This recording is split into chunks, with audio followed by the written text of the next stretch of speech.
Welcome to our Wellness Wednesday Health Show. I'm your host, Dr. Kala Hewlett from the Back Pain and Joint Center of Texas. We offer non-surgical solutions for your back and joint conditions. And as you can tell, I am on location with a very, very special guest. This man was one of our featured speakers at the Transmed Wellness Expo that we just hosted a few weeks ago, and his class had one of the highest attendance. And it was partly because of one, who he is, and two, because of the topic in which he was speaking about healthy living in a toxic world. Dr. Thomas Reed, welcome to our show today. Thank you so much. Appreciate it. Thank you. Now, we were just talking a few minutes ago, and I was sharing with Dr. Reed how I think one of the biggest dangers to society right now, I should say to our health, and the leading cause of death for the past several decades is lifestyle suicide. Unintentional. What I mean by that is when I say unintentional suicide by lifestyle is we're making decisions that are killing us without intending to do so. And so what have you seen in that field? Because you talked about a little bit of similar topics from your presentation. What do you see as some of the big threats to our health right now? Well, I'd like to preface this by saying what I'm saying today is not how I felt 15 years ago. So I've done a kind of a complete flip, if you will, on how I feel about the medical profession and how to keep ourselves healthy. And so that's after 15 years of research, what I have found is that the vast majority of offenders to our health is really the toxic chemicals that we're exposed to every time we wake, from the time we wake up in the morning until the time we lay our heads down to sleep at night, and even through the night, because we have our face generally on toxic pillowcases and in bed sheets that have a lot of toxic chemicals embedded in them, including glyphosate.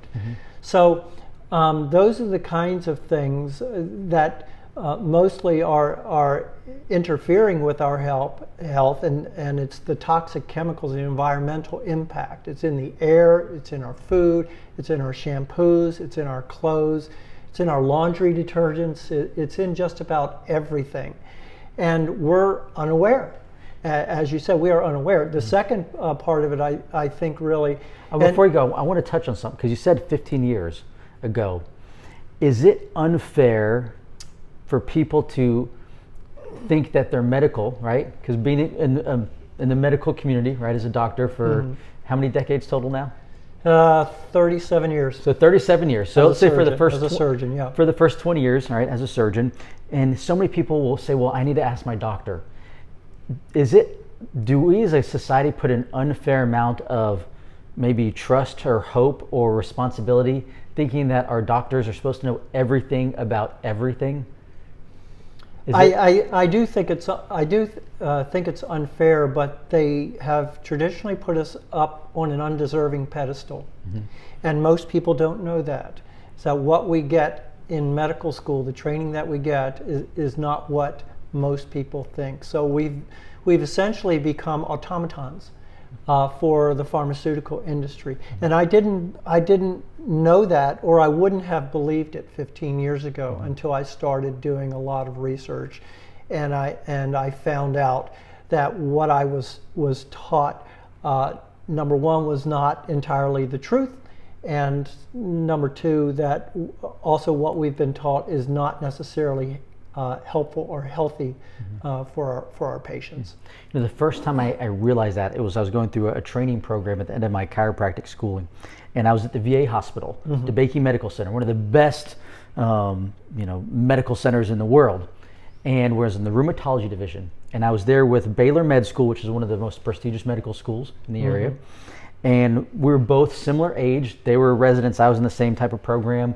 And so I got to know some of these young students. And we're in the same stage in our career.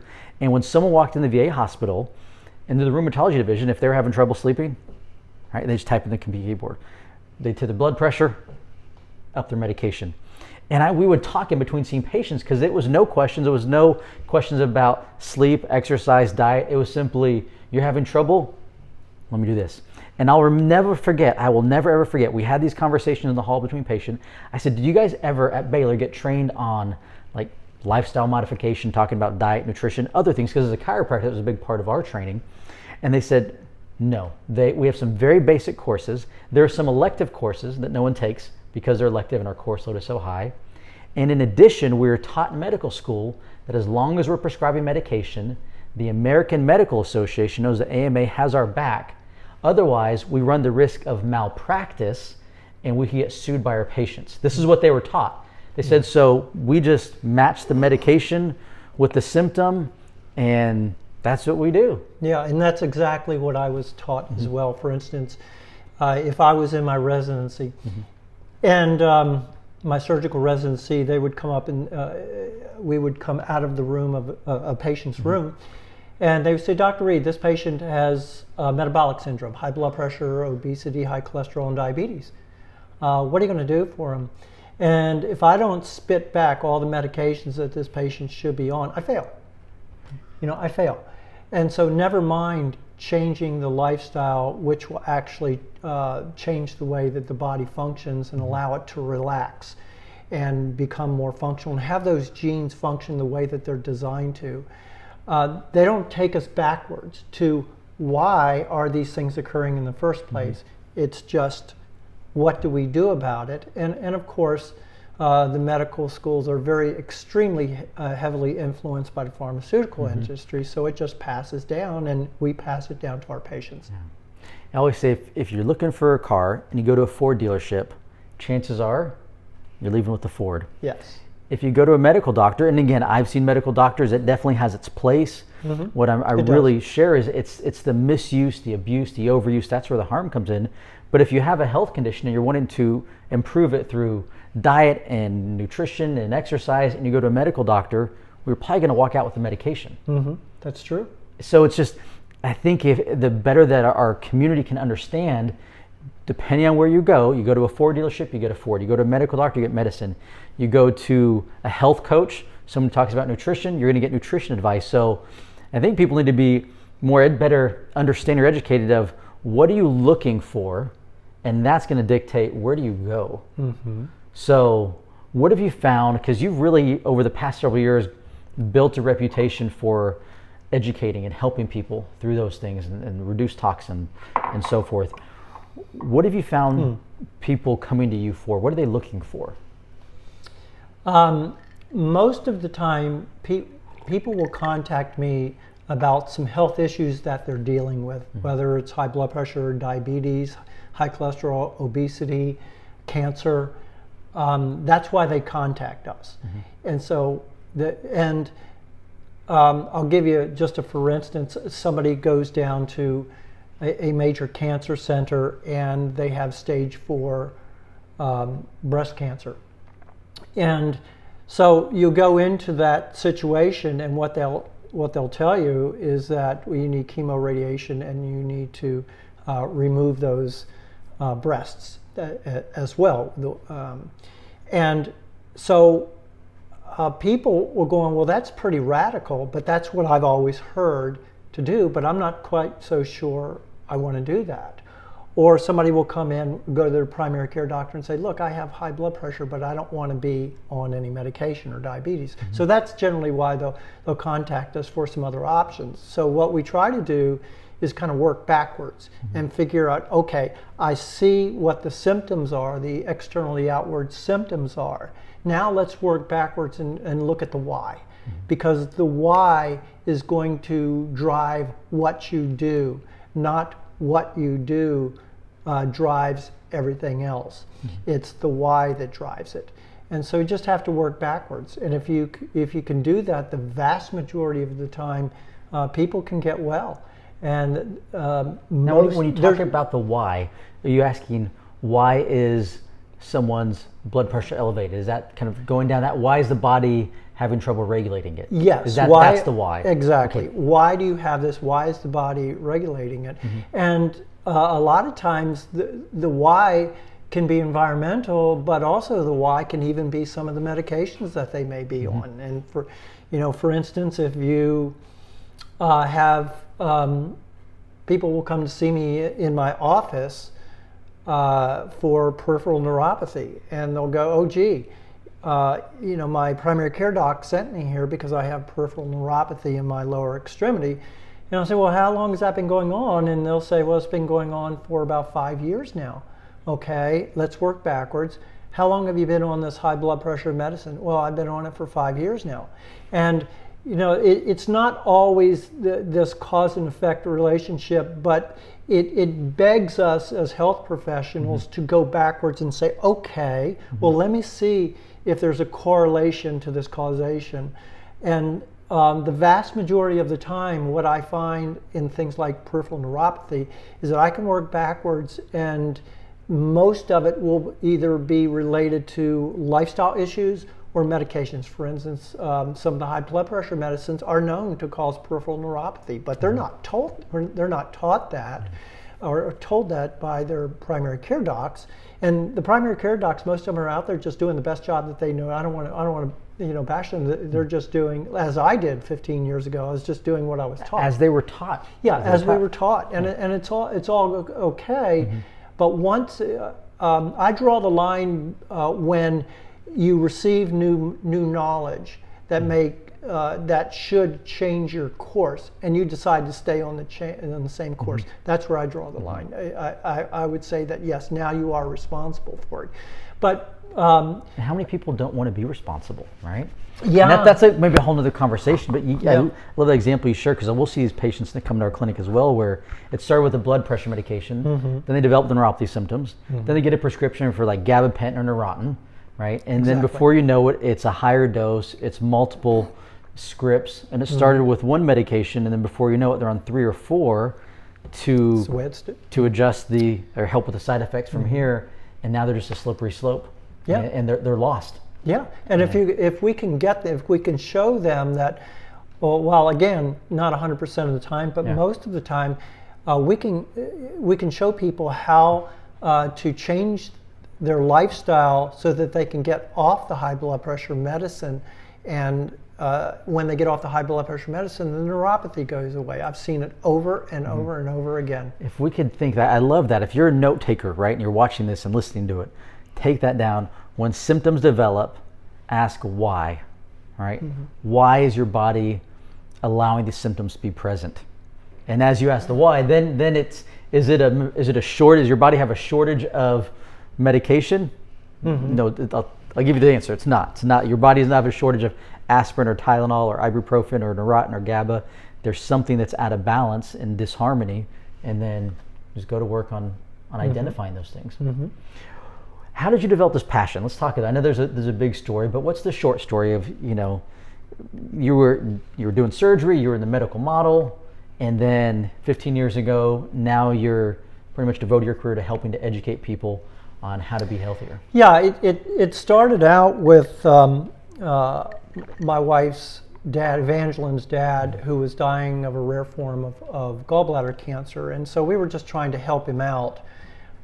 Figure out what else to do, because the cancer center downtown said that there's nothing to do. He's got 6 months to live, and so we were just, back then we didn't have the knowledge base that we really needed. All I had was a standard medical model to operate off of, and so that we started there, realizing that, well, they don't have anything for him.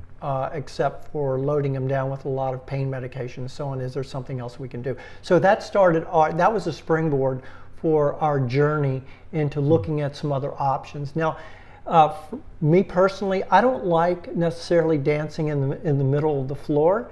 I like staying. I like exploring other areas of the floor, if you will, and going outside the periphery of what we've been taught. I don't like being an automaton. I like asking questions, because most of the time, what I find is that truth is progressive. There's a truth that but if you leave your mind open, you'll discover a much deeper truths that can improve your life or the lives of other people. So I like to stay open, and that was kind of our journey. I'm going to pause there. There's 2 things. Again, Dr. Rhea sharing some just amazing knowledge. Number 1 that I got from that was, when someone says there's nothing that can be done, what they're really saying in a healthcare arena is, with my knowledge, I can't help you. But that often comes out, there's nothing that can be done. And people often receive that as there's nothing can be done, period. No, they're simply saying with that person's knowledge, they can't help you. So then it's, well, let me find someone else who has a different set of knowledge. And then 2, you mentioned keeping your mind open and being willing to learn. And that is so valuable, because if we're not willing to learn, right, then we're not progressing. And gosh, we're either going here or here, I say. So if someone ever tells you there's nothing can be done, just keep looking for a different answer and someone with a different skill set, and always be willing to learn. Okay, I want to make sure that they could catch that. Sure. All right, keep going. Where are you on your story? So I don't know where I am on the story. So with your father-in-law, and then the cancer, and then and so we started trying some other alternatives, and what we found is that it was really making his last days much more comfortable than he had, and so that just struck my curiosity. Okay, well, why are these things working, and why, more importantly, why wasn't I taught this in med school? And so the more I explored over 15 years, the more I realized how deficient, if you will, our training was in med school. Was that hard for you to come to those terms, or were you the type of guy who was like, man, I'm excited to learn this, or was a part of you that felt like, man, how did I not know this? I think both of it, okay, because I was upset because there are so many people that are being harmed unnecessarily. So many kids whose lives have been changed forever because of decisions that were made by their doctors or parents or somebody else involved. That didn't have to be. It didn't have to happen that way. And so part of me was I'm a defender, if you will, for the weak. I guess I would characterize myself like that, and so I'm willing to fight. And so that part of me got angry about the whole thing, which is why I want to educate people. But the other part of me was very happy, thank God, that I'm now learning truth. You know, I'm learning more about how to help people in a very real way that's going to change their life. And so both of those messages are getting out there when we teach to audiences, whether it's international or whether it's national, whenever I get a chance. Let me ask you a personal question. Yeah. So here in this model, you're raising your family, right? You're a father. Now you start learning these things. And you mentioned sometimes these children and parents make decisions, they just you don't know what you don't know. What impact has this had just in your own home with your children, and as they are now aging and developing? Are any of your kids married yet? Yes. Do you have grandkids? Yes. Okay, so what impact have you seen that on your children and even on your grandchildren? I have all the confidence in the world that the ones that are married and have grandchildren or have children are even going beyond what we teach. So they've latched on to it big time because they've been learning this stuff since they were little. That's what our household was all about. And we would have classes in the home, and they would help and they would be part of it. So they've been very well integrated into what we do, but also we try to encourage them, look, don't necessarily believe all that we do. Keep your mind open and research other things as well. And then if you want to talk about it, let's talk about it. So they have been very good about sticking and even progressing beyond some of the things that we teach, and that, you know, that gives parents a lot of joy. I was going to say, as a father, how rewarding is that? Because it's absolutely, it's yeah. We even have Joshua, our 21-year-old now, who has started Montgomery County Farmers Market, and he is a no compromise person. He's got this organically based farmers market. Was that something that you said, hey son, I think you should do this, or just with the lessons you learned about health and within the home, is that somebody said, hey, I see a void and I want to go do this? I think it was a night perhaps in front of the fire, just sitting in front of the fire and just talking. And as most 21-year-olds do, he's trying to figure out his life.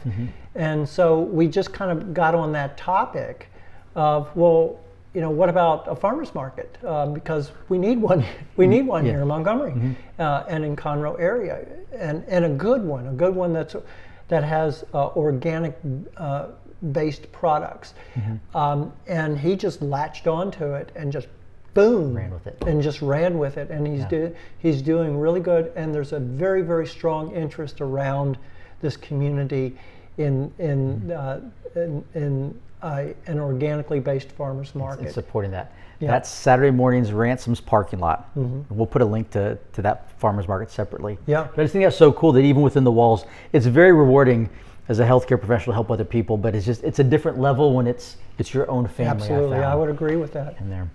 So for someone who's there, maybe I don't want to say, maybe they're just learning this information because they've lived in a home and we're just taught, hey, if you get sick, you go to the doctor, take the medication, follow it, and that's just the model they've always been in. Hey, you're busy, you're hungry, swing by, grab some fast food.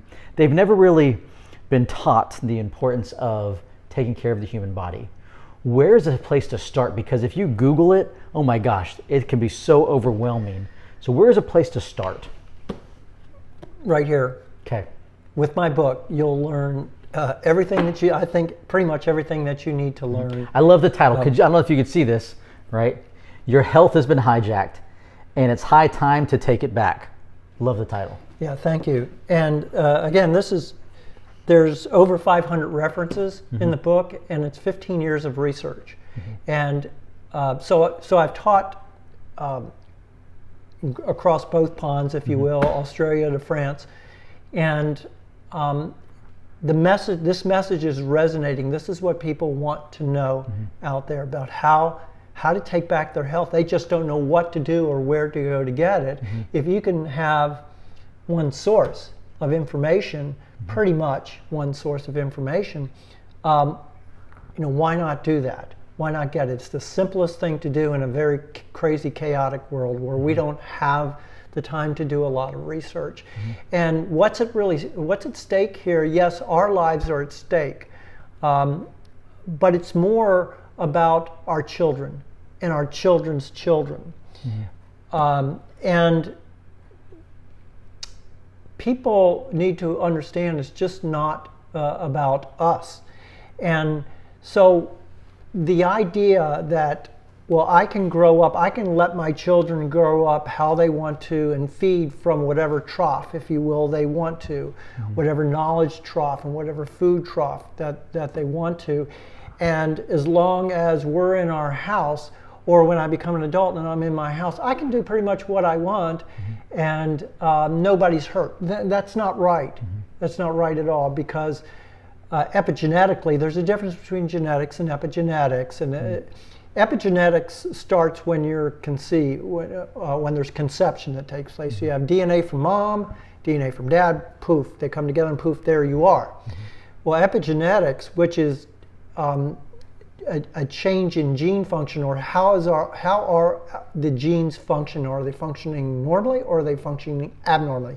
Well, all that starts to be determined from the point of conception until we take our last breath. So everything in between determines if our genes are going to function properly. Those predispositions are lifestyle choices that we make that may turn off genes that should be on. Those predispositions can be passed down from generation to generation. But the cool thing to know about epigenetics is that you don't have to live with that. The next generation doesn't have to, they need to be aware of it. Like, oh, my grandma had diabetes and that's why I have it too. No, it doesn't have to work that way. Your lifestyle can change. You don't need to be a slave to something that your grandma did.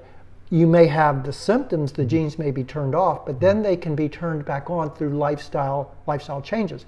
So the idea that I'm not hurting anybody is wrong. And an example of that is that there was a study done of a group of women who were smoking, and they were studied for 2 years. And what they found is that those women had 50,000 gene mutations, average, 50,000 gene mutations from that, and they passed that down. It doesn't pass down one for one, but it can pass down to future generations.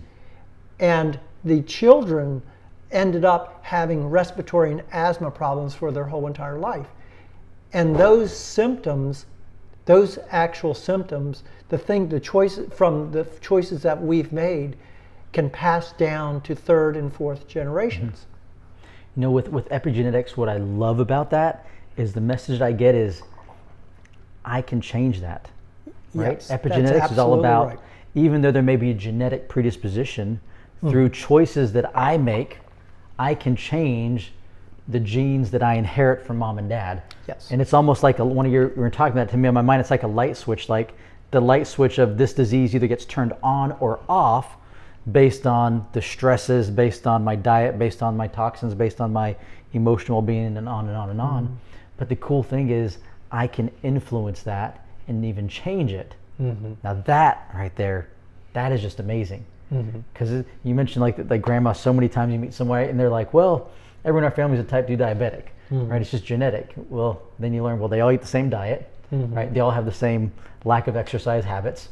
And it was created because they all learn the same habits in the same household. Yeah, that's an excellent way of explaining it. Now, when coming up with the title, what do you mean by that? When your health has been hijacked, what's kind of your vision of coming up with that title? Because I love it. It's purposeful. The food industry, the chemical industry, vaccine industry, they all know what they're doing. They know all of these side effects that can occur. And through epidemiology studies, especially over the years, the past 50, 60 years, there's a clear, through observation, there's a clear change, impact that all of the more chemicals that have been introduced into our daily lives, the more our lives are changing and being negatively impacted. Going back to that epigenetics, it's the greater amount of toxins, the more diseases we're seeing manifested and present. Yes, now it's more than 85,000 chemicals that have been approved for use in the United States.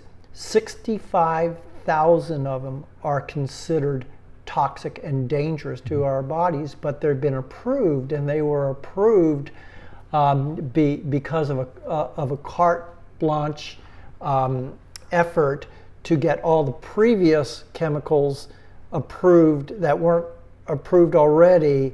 When there were some changes in the regulation, they just swept all of those through, even though they're extremely dangerous, extremely toxic for our bodies. But it's okay to use, and that's wrong. So that's why I'm saying your health has been hijacked, because there are a lot of people out there in the food industry and pharmaceutical industries who know exactly what they're doing, and they don't seem to care.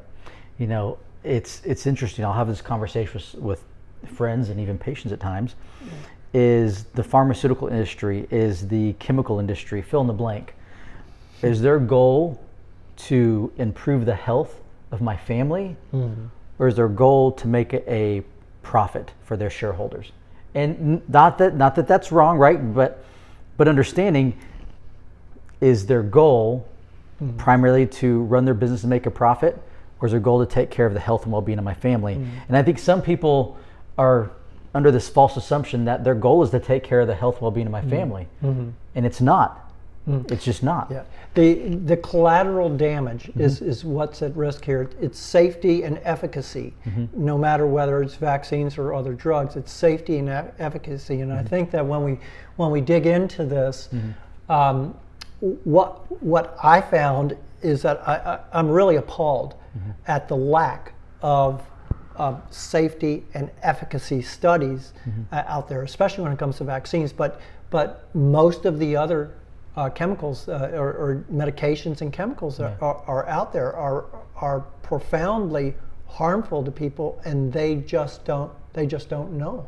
But the other thing that this is in my personal IMO, in my personal opinion, in my own opinion, is that I I don't think that the pharmaceutical companies necessarily are so interested in getting all of us. What they want is our children, because if they can get our children on medications, then they have income. It's profit for life. And so there seems to be an effort at moving backwards, getting adults first, and then moving backwards and getting the children on board with one pharmaceutical after another. That's really not necessary. There was even, I saw this was a few years back, it was one of the journals, there was a proposal by one of the pharmaceutical companies that happiness, if someone was too happy, that was actually a condition that they had submitted. And they were proposing a medication if someone was too happy, and that was not normal, and we need to bring that back to normal. So okay. we could go on for hours Forever about that. All right. Where can we get your book? You can, now, I started off with Amazon on this book, and it became a #1 bestseller first after 3 weeks in toxicology division. Congratulations. I have now tried to move away from Amazon for a number of reasons that I think that many people can appreciate. But they can go to my website. It's drtomreed.com, drtomreed.com. I have a blog there as well. They can order the book there as well, and they can join my email list as well from that site. Okay, we'll put a link on there. You guys make sure you order the book, and I'm going to make sure I get a book for myself as well. Oh, sure. Now, secondly, is on your website, I know you do a lot of educational events for those people that are here in the community. Is there information on your website about where they can plug into some places that you may be speaking at, or different classes you're giving? From my website, if you contact us or contact me and say, hey, I just want to get on your event email list, because I get contacts from all over the world, mostly in this country, but some outside the country as well. So if they just either contact us, you can you can contact me through my email, drtomreed@gmail.com, drtomreed@gmail.com, or you can go to my website and get on our email list there as well. We also have the Sanctuary Blueberry Farm here as well for the locals here. And so there are a lot of people who come out here and want to get on our email list from the Sanctuary Blueberry Farm as well. So we have several lists that you can get on. We'll make sure we put links to all of them. I'll give those to you. If you can't tell, like I said, we're in Dr. Reed's kitchen right now in Montgomery, Texas. So thank you for opening your home and making some time. I know you're a busy man. Any last words of wisdom that you want to share with those listening today? I would say do your research, no matter whether it's medications or foods or anything. Just do your research. Again, I think you can get a lot of information from the book, but just don't be so trusting of the medical profession, especially what's being revealed in these days about the medical profession. But just don't be so trusting in those who have authority over us. Be wise, be soft, but be wise, and do your own research. Great words of wisdom from a medical professional. Like I said, for her 20 years, operated in that mode, and then for over 15 years has now been educating and helping people to be healthier. Yeah. Thank you again, guys. We, as always, wish you the absolute best in health and wellness. Connect with Dr. Reed, connect with his book, some of these resources. Again, we're here and we do these shows weekly to bring you the best of what's available to help educate you on how to improve your health and well-being. Until then, until next week, y'all be well.